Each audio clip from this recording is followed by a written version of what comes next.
I'm going to start with a sort of high-level introduction to probabilistic programming. And then most of the rest of the talk will be focused around three sets of examples. So instead of making, the talk, instead of being very theoretical or very driven by a bunch of equations, is going to be relatively high-level. And we're going to sort of give an introduction to probabilistic programming through these three different sets of examples. So let me just start with the introduction right away. Okay, so the first, we're interested in probabilistic programming, and so let's first talk about the first part of that, the probabilistic modeling aspect that we're interested in. So a very useful paradigm in science and elsewhere is model-based reasoning, right? So we have some data that we want to explain, and so we have some hypothesis about that data, and we encode that hypothesis in some math or in some other basic relationships that we expect to find in the data. Right, so here's a very basic example. The universe is expanding, and here's some very simple data that early astronomers used to establish that fact. Right? So what we have plotted here is the distance to a given galaxy and how quickly it's receding. And so you can see that this relationship is approximately linear. And so we can try to gather information about this data by fitting a linear model to this data. And so by model-based reasoning, all I mean is, models are basically just things that connect hypotheses to data in a sort of quantitative way, and they allow us to make quantitative inferences about data. And so this is already a very powerful, linear regression is already a very powerful set of models, but we'd like to look at more complex models than this. One thing that is already problematic with this model, or at least this fit that I've shown here, is that this estimate here, we've fit some line to this data, and there's some slope that we fit, but we have a point estimate, right? So one of the failings of this plot is that there's no notion of uncertainty here, right? So if a different scientist using a different data set tried to measure Hubble's constant and got a slightly different answer, it would be hard for us to say a priori, does that mean that the theory is wrong? Does that mean that one of the experimentalists made a mistake? We don't really know how to reason about whose measurement is better or worse. How do we reconcile different sets of measurements, right? So if we want to do better than that, then a natural thing to do is to introduce probabilistic models. So for probabilistic models, we're going to incorporate a notion of uncertainty. And the way we're going to do that is by taking unknown quantities and promoting them to random variables. And so things will now be governed by probability distributions. And in the Bayesian paradigm, there's a number of useful terms that we need to understand any talk that revolves around Bayesian inference. And one of them is a prior distribution, right? So we had this on the previous slide, we were doing this linear regression. The parameter of interest is Hubble's constant. And we're going to, first of all, begin by putting a prior distribution that represents our prior beliefs for what kind of values of Hubble's constant we think are reasonable before we've actually observed the data. So here is plotted a Gaussian distribution, so that would say represent which values of H0 we think are plausible. So that's the first component of our probabilistic model, is putting a prior distribution over the different latent variables in the model. And then the second major component of any such probabilistic model will be a likelihood. So this is the thing that connects the actual latent variables, the things that are unobserved and unknown, to the things that will be observed, which are the observed data, right? So in this case, the observed data are the velocities at which these different galaxies are receding. And for each velocity, observed velocity, we also know the distance to that galaxy. The unknown quantity is Hubble's constant. And the way we connect the observation to the latent variable H0 is through this normal likelihood, this Gaussian distribution that I have shown right here, right? So this sort of likelihood is equivalent to the following kind of data generative process, where the velocity for a given input distance d is given by this linear relationship plus a certain amount of Gaussian noise that represents anything, measurement error or some other quantity that isn't directly observed in our model, but that we need to account for to be able to reliably model stochastic and complex data. So those are the two basic components that we're going to have for any probabilistic model. We have latent variables. They're governed by a prior distribution. There's a likelihood. The likelihood connects the latent variables to the data. And once we have the likelihood and the prior distribution, then we can compute the basic quantity in Bayesian inference, which is the posterior distribution. So the posterior distribution is the distribution that we get that will tell us what our new beliefs are about this quantity, H0, this Hubble's constant, after we've observed the data, right? So before we've observed data, our beliefs were encoded in the prior, and after we observe the data, our beliefs will be encoded in this posterior distribution, and computing this quantity, the definition of this quantity is given on this equation here. Whoops. So in particular, this numerator is the product of the prior distribution and the likelihood for all of our observed data. And then this distribution, this product of distributions on the numerator is not normalized. And so we have to normalize it to make this a proper probability distribution. And that's what this term at the bottom is doing. And so now this is a distribution that tells us everything that, according to our model, this is our new set of beliefs about what Hubble's constant should be. And so in particular, if we were to go back to our original plot, now do we not only have a single notion of the best fit, what was the best slope, but we also have a whole distribution of which slopes we think are appropriate for this data set. And so if a different experimentalist came along with different data, then we could, instead of comparing 2-point estimates, we could compare two distributions, and we could answer basic questions like, are these two experiments consistent with one another, or are they not consistent with one another? So that's the sort of basic paradigm of model-based reasoning and Bayesian inference.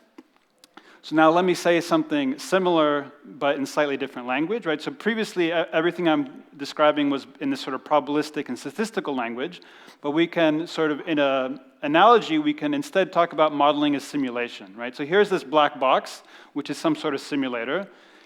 We give it some input. It has some parameters that govern the simulator, and then it spits out some output. In the simplest case, this is maybe a deterministic simulator, but it could also be non-deterministic and have some stochasticity. But the general point is that there's some black box, we feed in inputs and parameters, and out comes an output. So that's just a general sort of picture of what a simulator looks like. So to make that more concrete, here's an example. Right? Let's say we're interested in climate modeling, right? So maybe that we know that over the next 10 years, the CO2 emissions will have a certain rate. We also understand something about the physics of climatology. For example, maybe we know the albedo parameters. So the albedo is something that tells you about how much different parts of the Earth's surface, how much light they will reflect back into outer space, right? So this is an important parameter in terms of modeling global temperatures. So let's say we have some simulator. Under the hood, maybe it's solving some numerical partial differential equations, and we give it our inputs and we give it our parameters, and out will come some output, which let's say in this case is the mean global temperature. So that's an example of a particular simulator. And in that language of simulators, the Bayesian inference problem we can think of as basically reversing some of the arrows on this basic diagram that I have, right? So we're going to still have the inputs go into the simulator, but instead of, the question that we're going to now answer is for a given set of inputs and for a given set of outputs, what values of simulator parameters would have been consistent with what we're observing? So for given input-output pairs, what simulator parameters could have generated that data? So that's basically what Bayesian inference is doing. We start with a model or a simulator that has this form where the arrows point in the directions as shown, where we give the inputs and we give in the simulator parameters and out comes the output. And instead we want to reverse some of those arrows and we want to infer what appropriate simulator parameters are, right? So that's the sort of basic setup, and we can sort of view Bayesian inference as doing this sort of parameter inference in the context of a simulator. So that's same general concept, but slightly different language. Okay, so that was a very brief overview of probabilistic reasoning and model-based reasoning. And then the other component of probabilistic programming will then be programming languages. So I don't have to say very much about this because everyone in here is familiar with programming languages. We know that they're very powerful. You can do many things with them. You can write down arbitrarily complex neural networks. You can do whatever you want with them. And they have a lot of powerful abstractions and paradigms that people use that allows groups of 100 people can say build a web browser together, and these people work on this aspect and they work on that aspect, and it's all modular and it's beautiful, and we can build these complex systems because of 50 years of programming language research and compiler research and all these other tools, right? So we know this is a very powerful set of tools, and we'd like to borrow some of these tools to do probabilistic modeling and probabilistic reasoning. So without further ado, what is probabilistic programming? So it's at the basic high level, it's just a combination of these two paradigms, right? So we're interested in probabilistic modeling, Bayesian inference, and we're also interested in using programming languages to encode our probabilistic models, right? So there are different ways you could view what probabilistic programming is.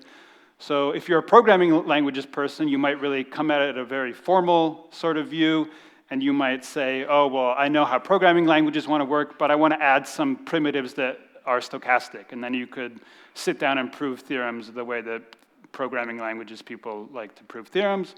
You could also say maybe you're a psychologist or you're a philosopher and you're interested in human cognition, how do people reason, and you want to build up a model of human reasoning. So you could also use probabilistic programming as a paradigm for thinking about and analyzing sort of a high-level paradigm for human cognition. But the sort of viewpoint that I'll be taking throughout this talk is a more pragmatic and practical one, which is that of probabilistic programming is basically a set of tools that we can use to specify probabilistic models and also to do inference in probabilistic models, right? We want to invert our simulator and figure out which values of the latent variables of interest are consistent with the data that we've observed, and we want to use tools from programming languages to help us do that in an efficient and powerful way. And so the analogy here is that programming languages are to probabilistic modeling as something like TensorFlow and PyTorch is to neural networks, right? So believe it or not, 15 years ago when people were doing neural network research, these tools didn't exist, and people were using terrible things like MATLAB and doing auto-differentiation by hand. And if you made a mistake in your hand-implemented derivative, good luck, right? There's a reason people weren't building ResNets in 2005, and part of the sort of systems and programming languages and tooling aspect of what's happened in the last 5 years, the fact that people have built things like TensorFlow and PyTorch has done a lot to catalyze research in neural networks, right? You can't really, if every person had to sit down and write their own auto-differentiation library, we wouldn't have gotten very far, right? So what we want to do, in this view at least, is build a similar set of powerful tools that enable and catalyze probabilistic modeling and can make it more accessible to more people, build more complex models, and make Bayesian inference easier. So that's the high-level goal. And so I'm in particular going to, for the rest of this talk, use Pyro, which is as my example of programming, probabilistic programming system. So this is a system that we developed at Uber over the course of the last 2 years, and it's built on top of Python, so it's embedded in Python and uses familiar Python syntax, and also because it's in Python, you can use everything else in the Python ecosystem. It's also built on top of PyTorch. So PyTorch is this neural network library with auto-differentiation. So we get everything that PyTorch provides for us, which is neural networks, GPU acceleration, and so on and so forth. And so I'm going to use this PPL, or probabilistic programming language, as my example programming language. But there are very many probabilistic programming languages out there. I've listed a small number of them here. There are, in fact, even more than what I've listed. Probably the most well-known and most often used one amongst the ones I've listed here is Stan, but there are also many others, as you can see here. So now let me get back to this analogy of a simulator, right? So let's write down in just very simple Python what a climate simulator might look like. So we have some Python function. We give as an input this albedo, which remember is this like surface reflectance property of different parts of the planet. And then there's some other function, simulate temp, which maybe goes and solves some partial differential equations. It then returns a mean temperature. And then we return, let's say, the mean temperature plus a little bit of noise.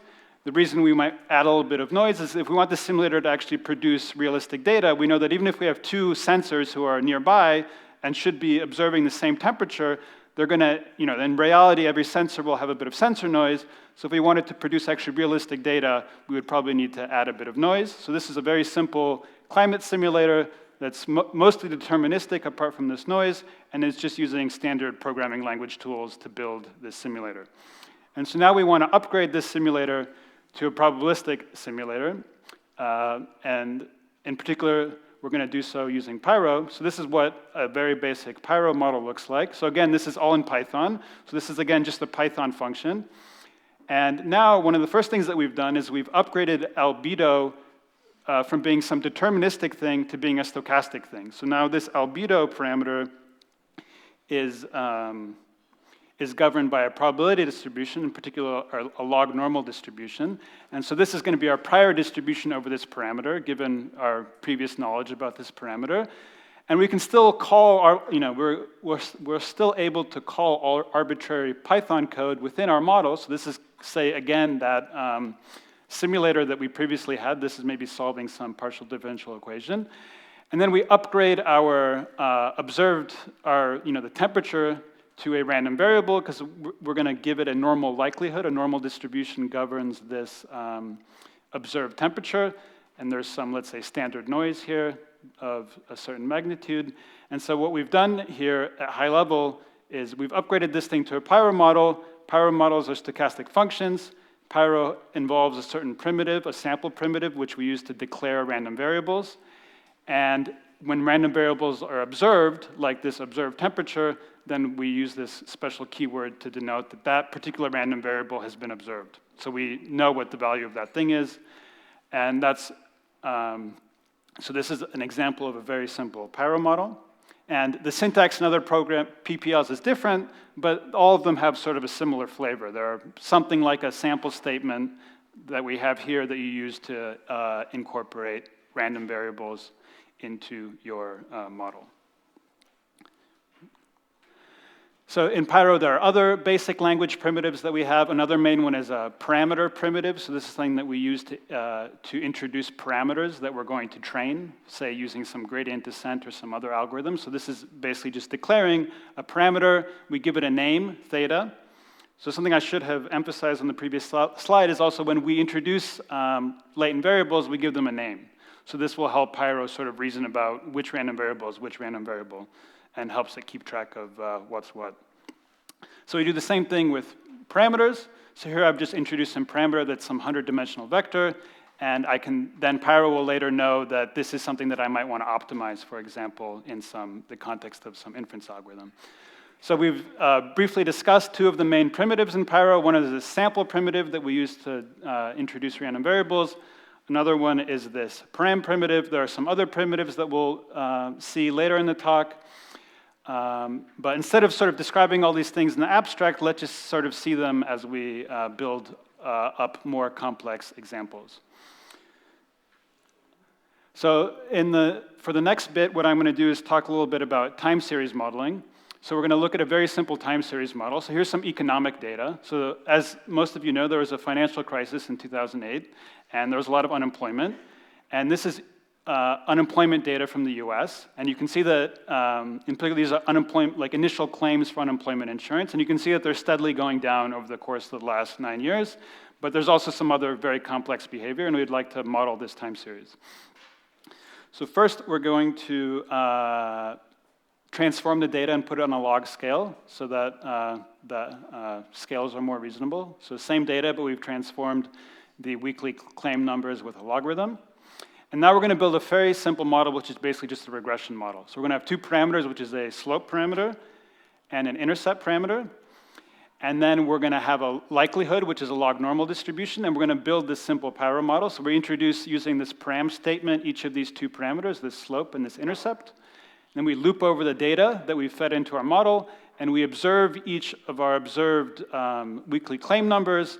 We give each of these a unique name, since it's a unique random variable, and then we use the appropriate mean here using this function, using this formula. We compute this mean appropriate to that data point, and then we observe the data. So this is a very basic model, which is just encoding a basic linear regression model with a log linking function. And so then we can use Pyro or to fit these parameters. So we have these two parameters, and we're going to just, to begin with, find point estimates.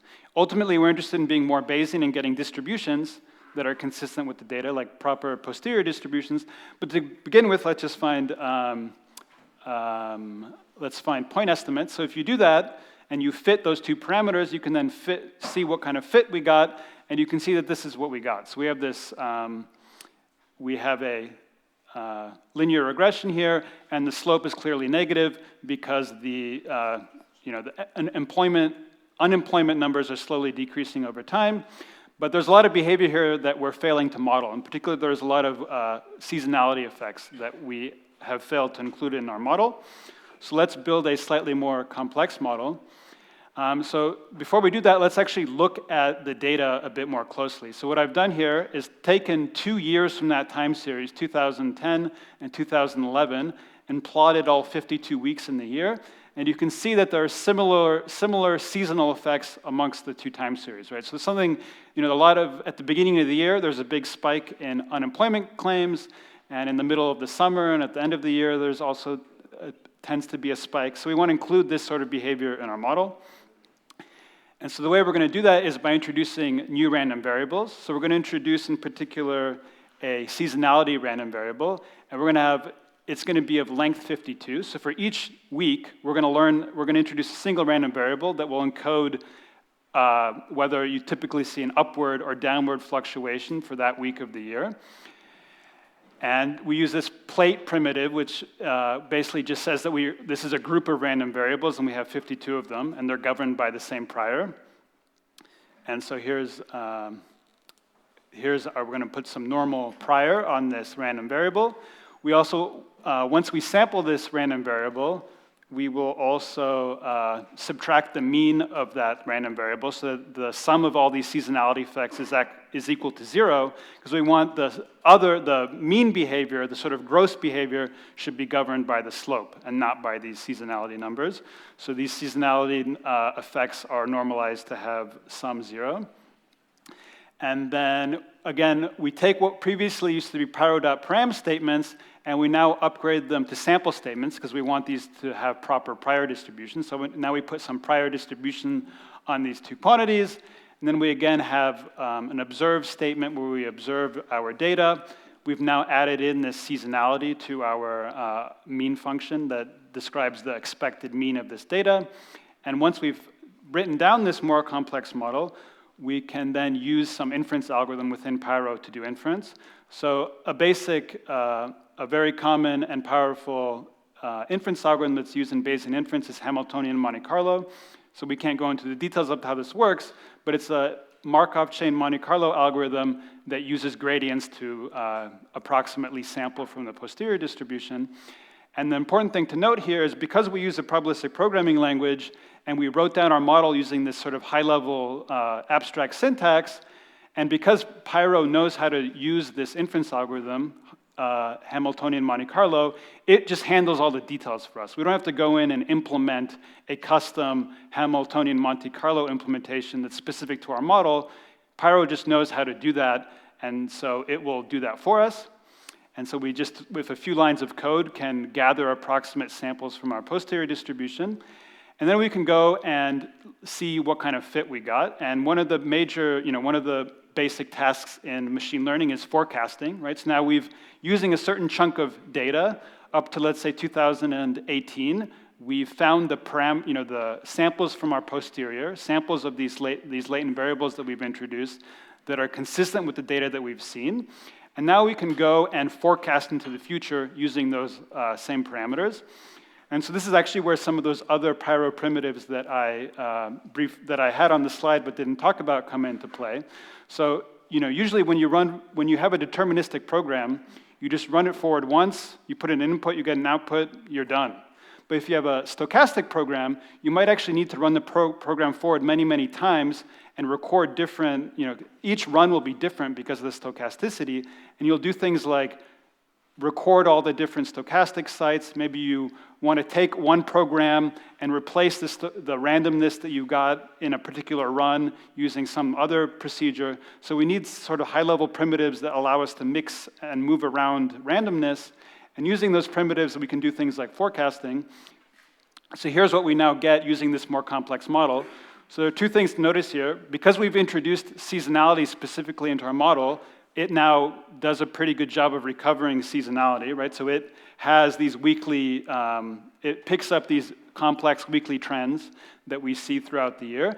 And also because we now used a proper inference algorithm and drew samples from an approximate posterior, we also now get uncertainty estimates, right? So it's not just that we just get a single point estimate like we got here, where we have a single curve that is approximately fitting the data, but we have an actual distribution over what our forecasting, what our predicted unemployment numbers are going into the future.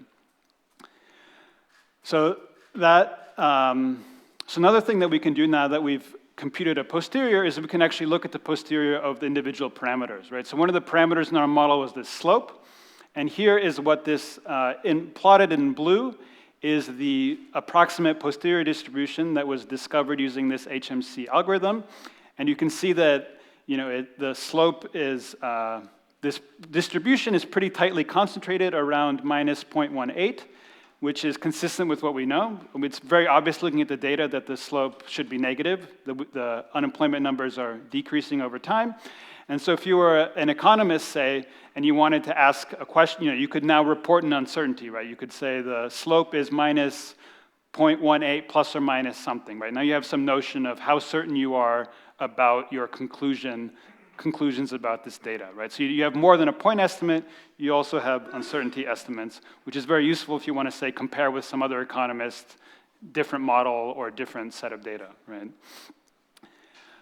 Okay, so now I'm going to move on to the next two topics. So that was sort of a brief introduction to time series modeling.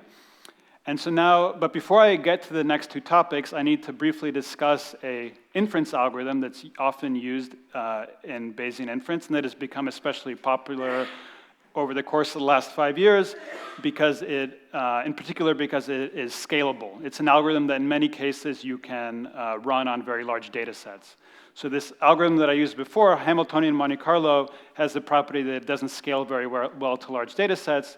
This algorithm, or this class of algorithms, does scale often to large data sets. So the general idea is that, again, we want to compute this posterior distribution, and in general, this is a very hard task. And so one thing, this class of algorithms, which goes under the name of variational inference, proceeds by turning this, this problem of computing this posterior into an optimization problem, right? So this posterior is some distribution that we would like to approximate. And so what we do is we introduce a family of distributions called the variational family of distributions, and this is some parametric family of distributions. So for example, in the simplest case, maybe this is some family of normal distributions with unknown mean and unknown standard deviation. And now, amongst this large family of distributions, we're going to find the one distribution amongst that family that is closest to the posterior in some sense, right? So you can imagine this gray blob as being some manifold filled with a bunch of distributions. There's one distribution which is our particular posterior distribution of interest, and we are now going to try to find the variational distribution which is closest to that target distribution using some notion of distance. And the notion of distance that we use in variational inference is some statistical divergence that you can compute between two divergences, between two distributions, called the Kale divergence. So this is just a general setup where what we've done is turned a Bayesian inference problem into an optimization problem. So we're going to find the best fitting distribution to our posterior in this green family of distributions. And so turning back to code, this is sort of what this might look like. So at the top, we have a model. And our model, again, has some latent variable, which we're going to call theta. It also has some observed data y. And now we're going to introduce a second probabilistic program, which you could call different things. You could call it a variational program. You could call it an inference network. You could call it many things. We, in Pyro, tend to call this a guide, because guide is a nice short word. And so this is a new program that we're introducing. And this program also critically has the same random variable as our model, right? So we had, in the top, we have on the second line a random variable called theta. And here we're also going to have a random variable called theta. So this guide program encodes a distribution over theta space. So it's precisely this family of guides is a family of variational distributions. And this guide is going to have some parameters. In particular, we might introduce a neural network into our guide. So this neural network will, let's say, consume the data y that we've seen. It will then produce some parameters. We'll use those parameters to define some distribution, and that distribution will then be our variational distribution. So this is some just general procedure for creating a family of distributions. And once we've decided such a family, we can use variational inference to find the best member of this family that's closest to our target posterior distribution. And the way you do that, without getting into details, is using an objective function called the elbow. So this is, sort of roughly analogous to the sort of objective functions you see in neural network training, where you have some loss that you want to minimize. Here, this is some quantity that we want to maximize. And the main thing to notice about this objective is that it's an expectation with respect to this variational distribution that we've defined over theta space. And so, in general, we cannot compute this quantity because there might be arbitrarily complex nonlinearities inside of this integrand, and so we don't know how to compute this, but we can often compute a Monte Carlo estimate of it. And so the sort of general procedure for doing this sort of variational inference procedure is once we've defined our guide program, we can run it forward, and that will produce samples from this guide program. And then we can go back and run the model program, but replace the random sites in that model, in particular, in this case, theta, with the random value that we got from the guide program. And that will allow us to then compute these quantities that we have here, this log density of the model and the log density of this variational distribution. And then we can compute a Monte Carlo estimate of this objective, and then we can use stochastic gradient methods to try to optimize this objective function. And so it's an iterative method, just like training a neural network. We take a bunch of gradient steps. At the end, it's hopefully converged. And now we've found a guide program that approximately encodes our approximate posterior distribution. So this is a way of doing Bayesian inference that is very useful, and that will be sort of leaning on throughout the rest of the talk. So now, let me now get to the next topic. So the next topic is something called Bayesian optimal experimental design, which is something that's been around for a few decades. So I'm going to, in particular, be talking a little bit about a paper that we wrote earlier this year, but mostly I'm going to be just talking about how this sort of experimental design setup works, what's it about, and why probabilistic programming languages are a very natural fit for this sort of procedure. Okay, so let's again go over the terms that we use when we do Bayesian data analysis. So again, we have some observations, some observed data, which I'm going to refer to as y. We have some unknown parameter, which is going to be a latent random variable denoted by theta. Theta is governed by some prior distribution, p of theta. We have some likelihood, p of y given theta, that connects our random variable theta to our observed data y. And we again have this posterior distribution, which is the sort of main quantity of interest when you're doing Bayesian inference. So let's say you're doing an experiment in your lab.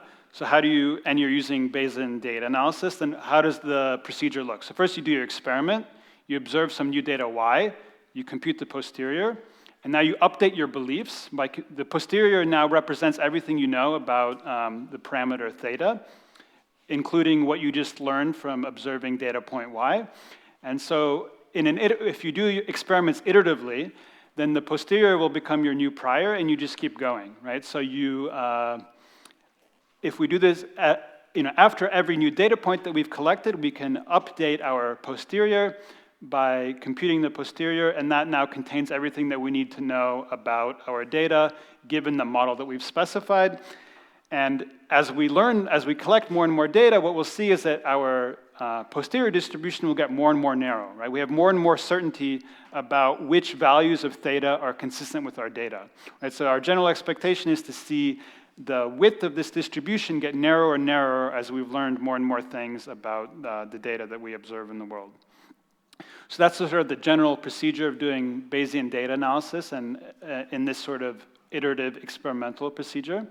And so the thing that we'd like to focus on is part one, right? So in particular, which experiment should we do? So in general, when you run an experiment, you have a certain amount of control over what experiment you run, and certain experiments might teach you more than other experiments, and you want to choose your experiment wisely, given that experimental resources are often expensive.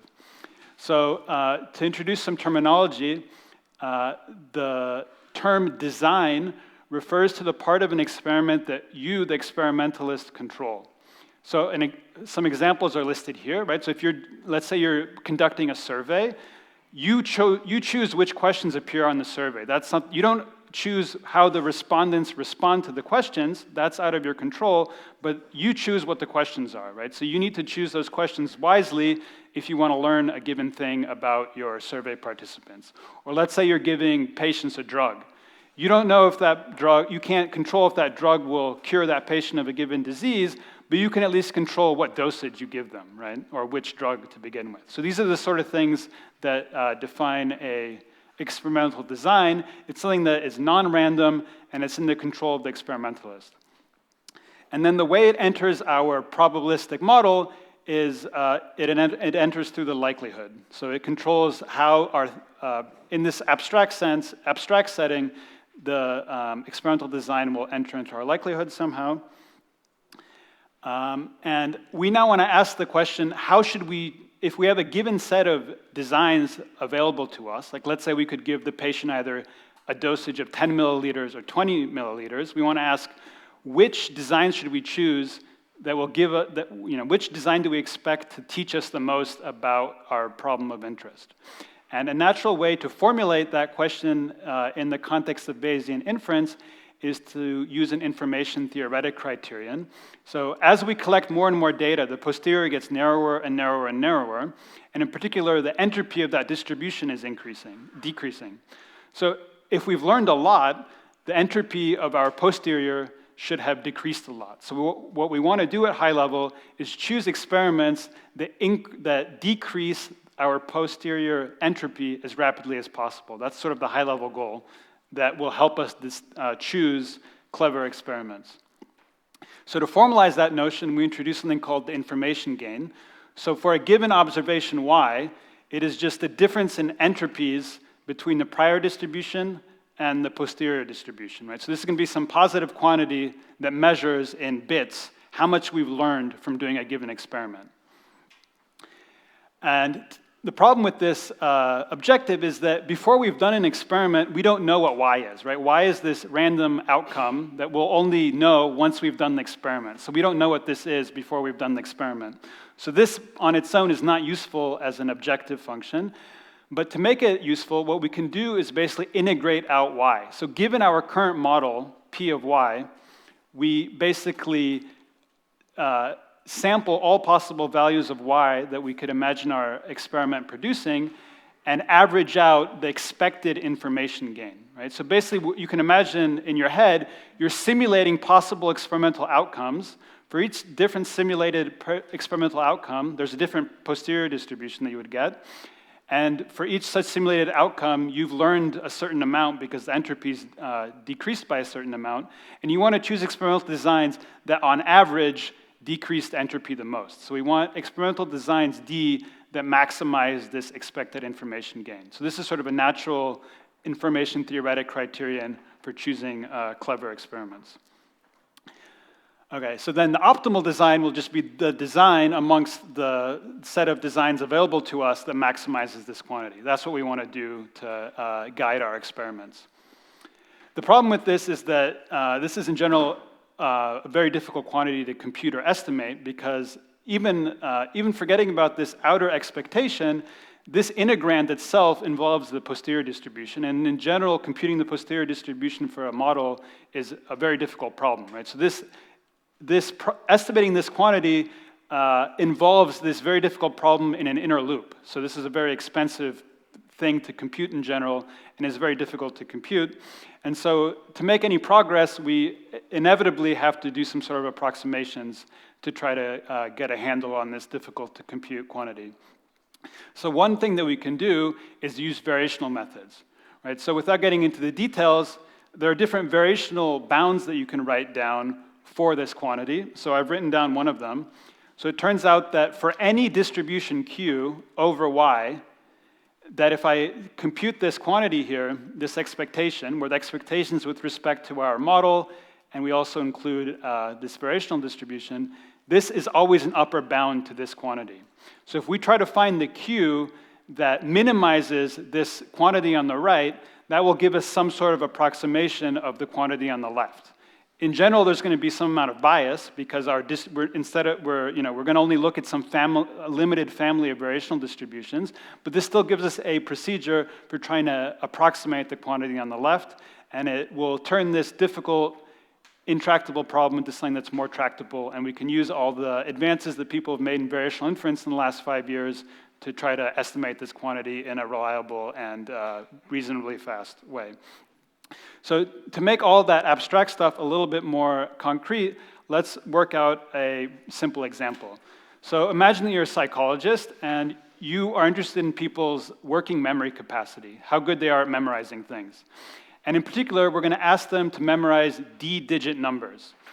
So we can ask you to memorize a 2-digit number or a 50-digit number. We want to see, do you do that correctly or not correctly? And we want to learn, we want to choose good designs. So, and in our case, design will be the length of that, the number of digits in that number. So it's up to me if I choose to ask you to memorize a 7-digit number or a 12-digit number. And we want to choose D cleverly so that we learn as much from you as possible, as quickly as possible. And that's what this experimental design framework allows us to do. Okay, so in order to do that, I've now introduced this sort of experimental setup. I'm going to ask people to memorize a number, and then they tell me, say, 10 seconds later what that number was, and they either get it right or wrong, right? So now our model, our outcome, is whether or not they guessed the number correctly or incorrectly.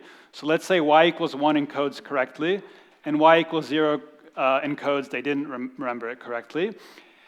And so we need to define a probability distribution over this outcomes, and there are only 2 possible outcomes, so we just use a Bernoulli distribution. And our modeling assumption is going to be the very simple modeling assumption that longer numbers are harder to remember, which is a very natural assumption. And so this is going to be our probability distribution. Our parameter of interest is theta, and we're going to multiply theta by the length of the digit.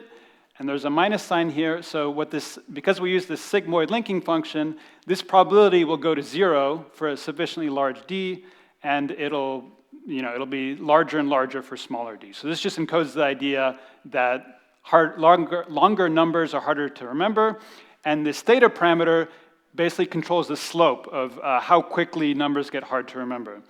And so we've now specified the likelihood of our model. The parameter, again, is this slope parameter theta, and then we just put some prior distribution on our parameter, which maybe we just guessed, or maybe this is based on previous experiments that we've done. And this now fully specifies our Bayesian model. And so we can now ask ourselves, given this Bayesian model, what design should I choose to learn as much as possible in doing the next experiment? So the first thing that we do is just define our model. So again, this is a very simple model. We have a latent variable theta governed by a normal distribution.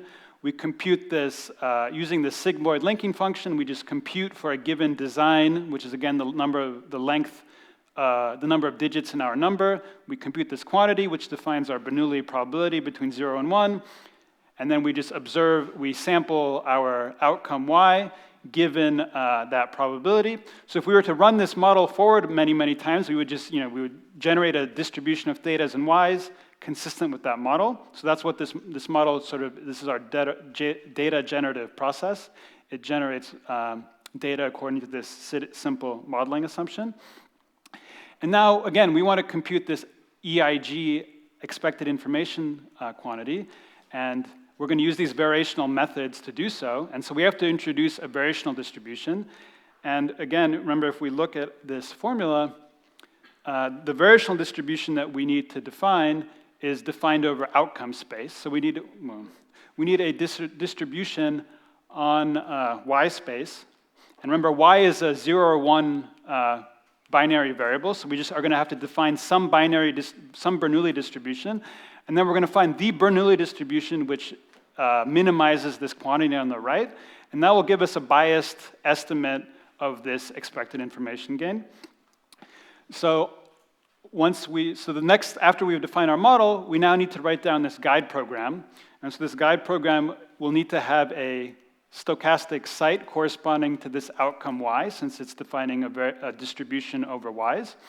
And it's just going to be some Bernoulli distribution, and it has some parameters which govern the probability of this Bernoulli distribution. And then the point is that in Pyro, we have some under the hood. It knows about this objective function, and it can go and fit, using stochastic gradient methods, amongst this large family of guides, it will fit which one is best and which one best approximates this quantity.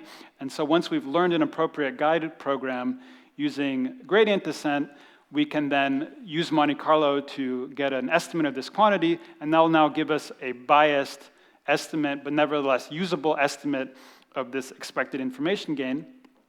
And so if we do that, we get something like this.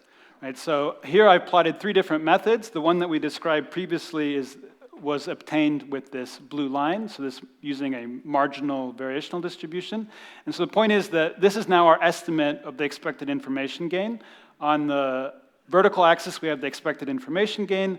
On the horizontal axis, we have our design D, which is again the length of the number of digits in our number. And you get a very natural behavior where, given our prior, it turns out that this expected information gain peaks at 9 digits, right? So this makes a lot of sense, right? If I ask someone to memorize a 1-digit number, given our prior, they are with very, very high probability going to guess that number correctly. So if you come into my lab and I ask you to memorize a 1-digit number and you get it correctly, I really haven't learned anything, because I already knew with very high probability that you were capable of doing that.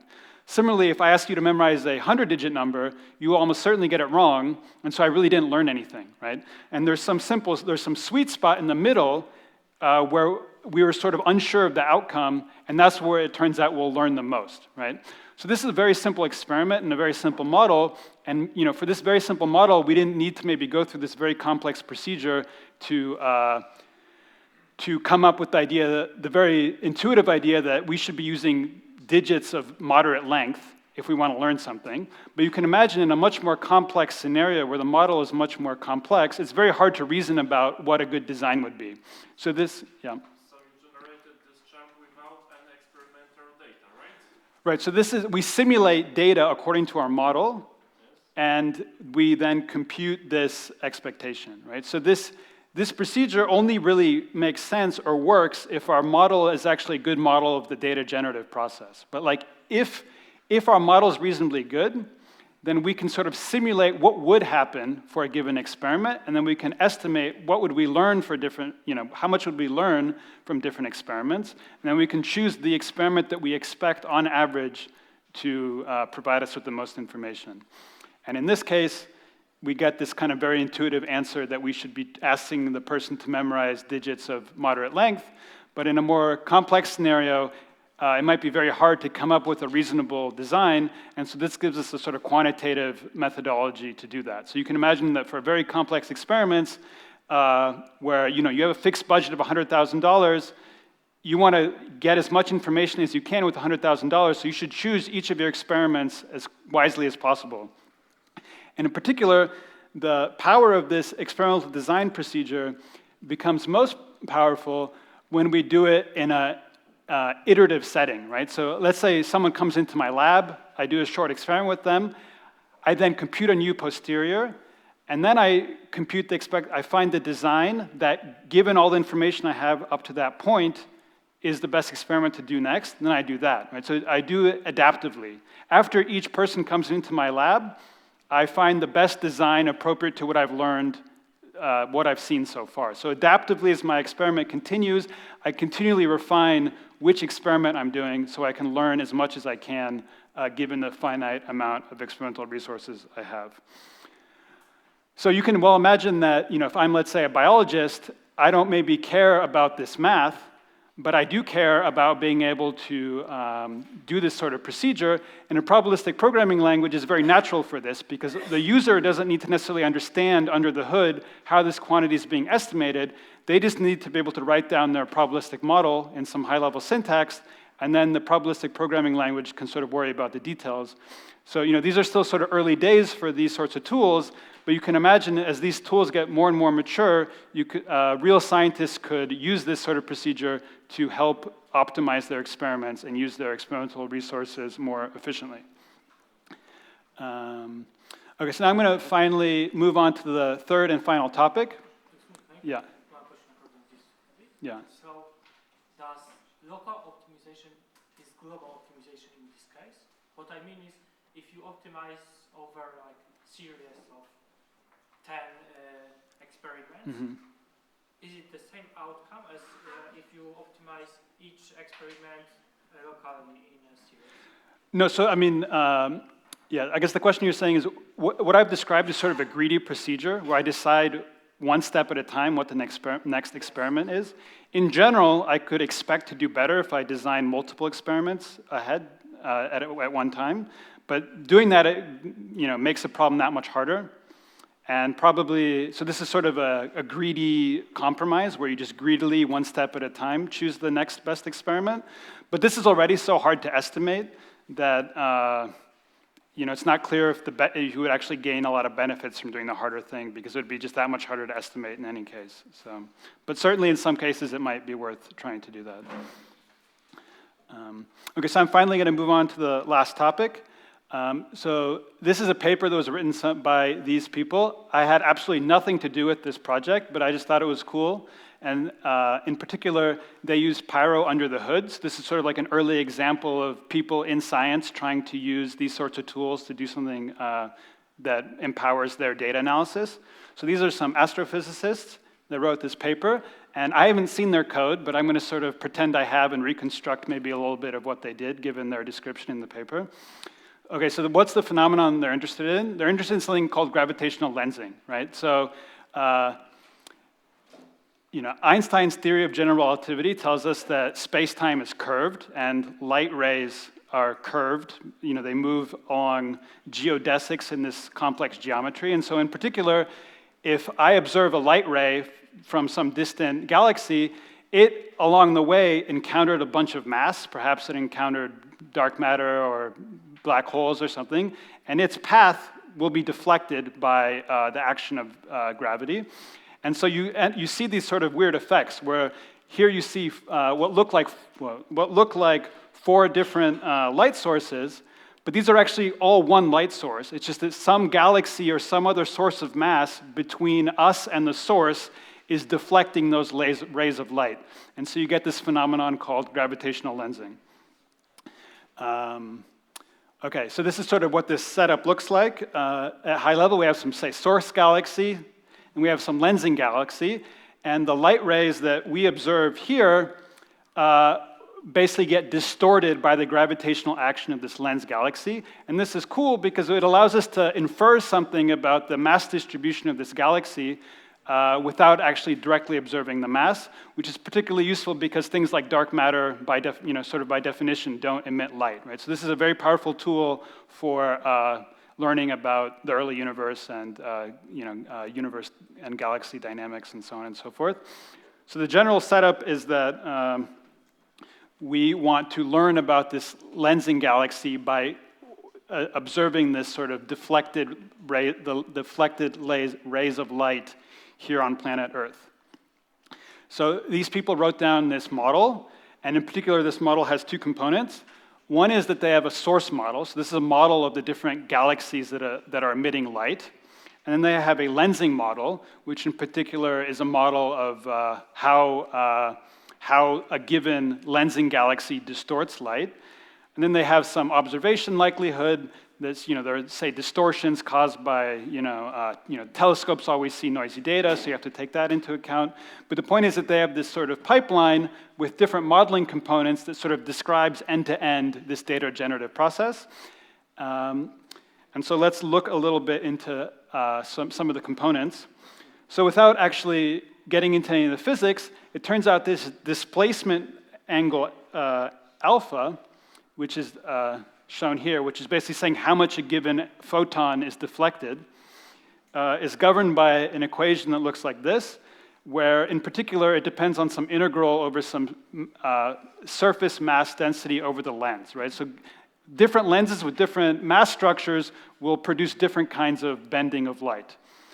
And so we want to infer some of the parameters of this mass density so we can learn about, for example, dark matter. And so now that was a very, very brief description of the lens model. That's just pure physics. We know how that works. And so you can just sort of encode that in math and in PyTorch. And in particular, because if you do things correctly, this is differentiable. And so we can then use auto-differentiation frameworks like PyTorch to differentiate through this numerical integration, say, in a way that allows us to use powerful inference algorithms that use gradients under the hood. So now let's briefly talk about the source model. So the idea of the source model at high level is that let's say we observe images of galaxies, and they're 64 by 64 pixels, so that's a large number of pixels. But we know that the actual effective dimension of the manifold of galaxy images is going to be much lower dimensional, right? There's some much smaller manifold of images that is then projected onto 64 by 64 dimensions. So to encode all the important information about a given galaxy, we don't need 64 by 64 bits of information. We often need a much smaller number of bits of information. So the sort of picture is that we have some high dimensional space of images, but the actual images all live on some lower dimensional manifold in that space, as pictured here on this small, low dimensional representation. So this is part of a general framework where we build a latent variable model. So in particular, the idea at high level is that we have some low dimensional latent code Z governed by some prior distribution. And then we have some likelihood distribution, which for a given low dimensional Z produces a high dimensional image, which we're denoting as X. And this is just basically a way of building a complex distribution in X space using a lower dimensional Z. So this is a way to basically construct a model in image space using a lower dimensional representation. And so this sort of general framework goes under the name of variational autoencoders and has seen a lot of interest in the last 5 years.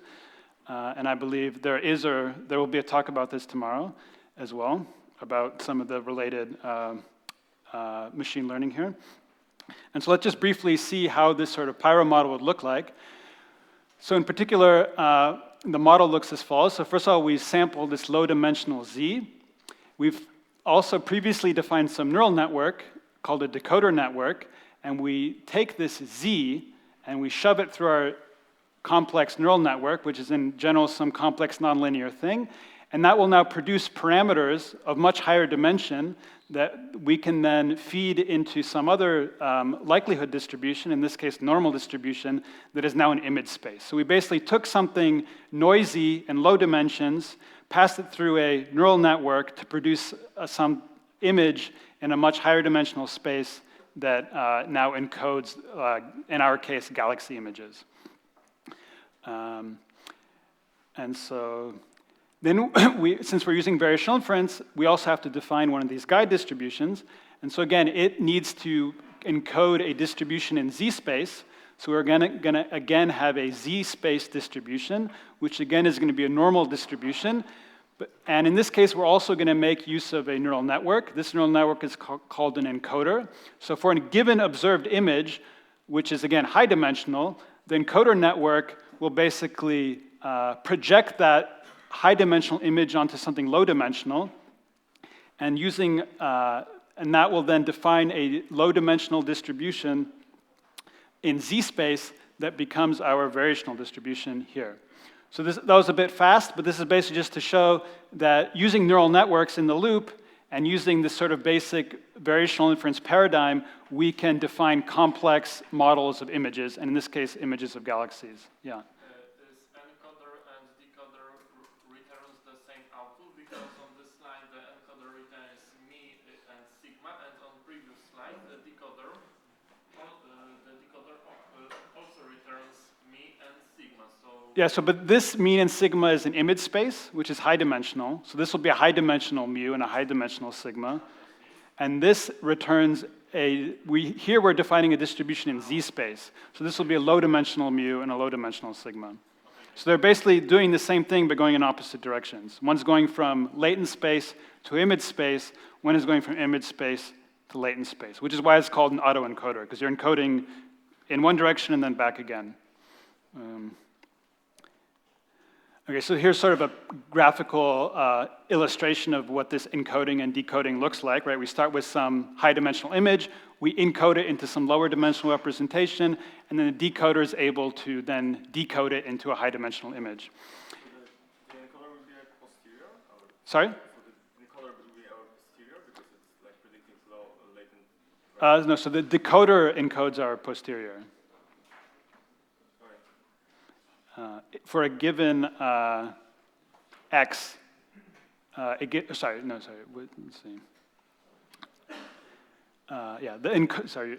The encoder is basically the posterior distribution, or it encodes the parameters of the posterior distribution in this case.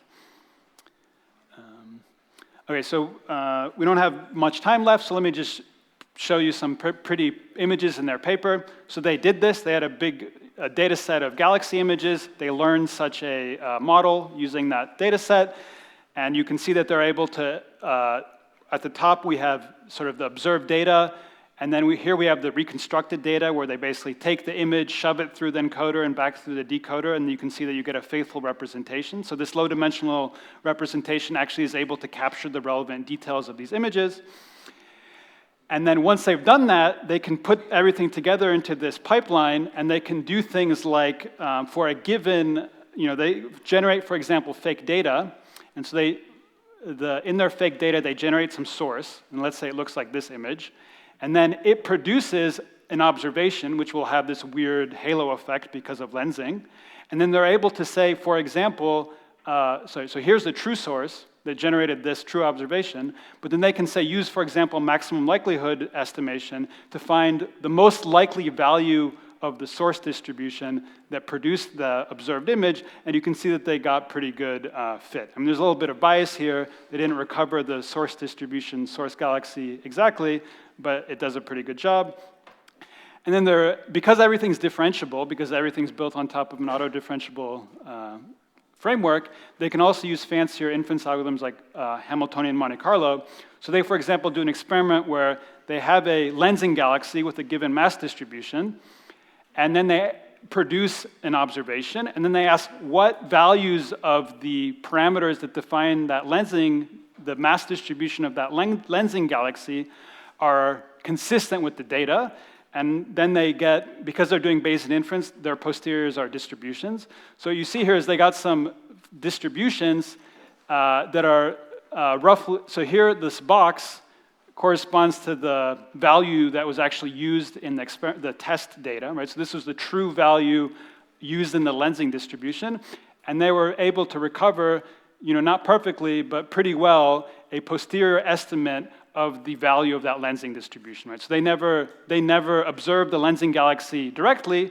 They only observe images at planet Earth, but they can still infer in a probabilistic way what they observe, what the lensing galaxy mass distribution must have looked like to be consistent with the data.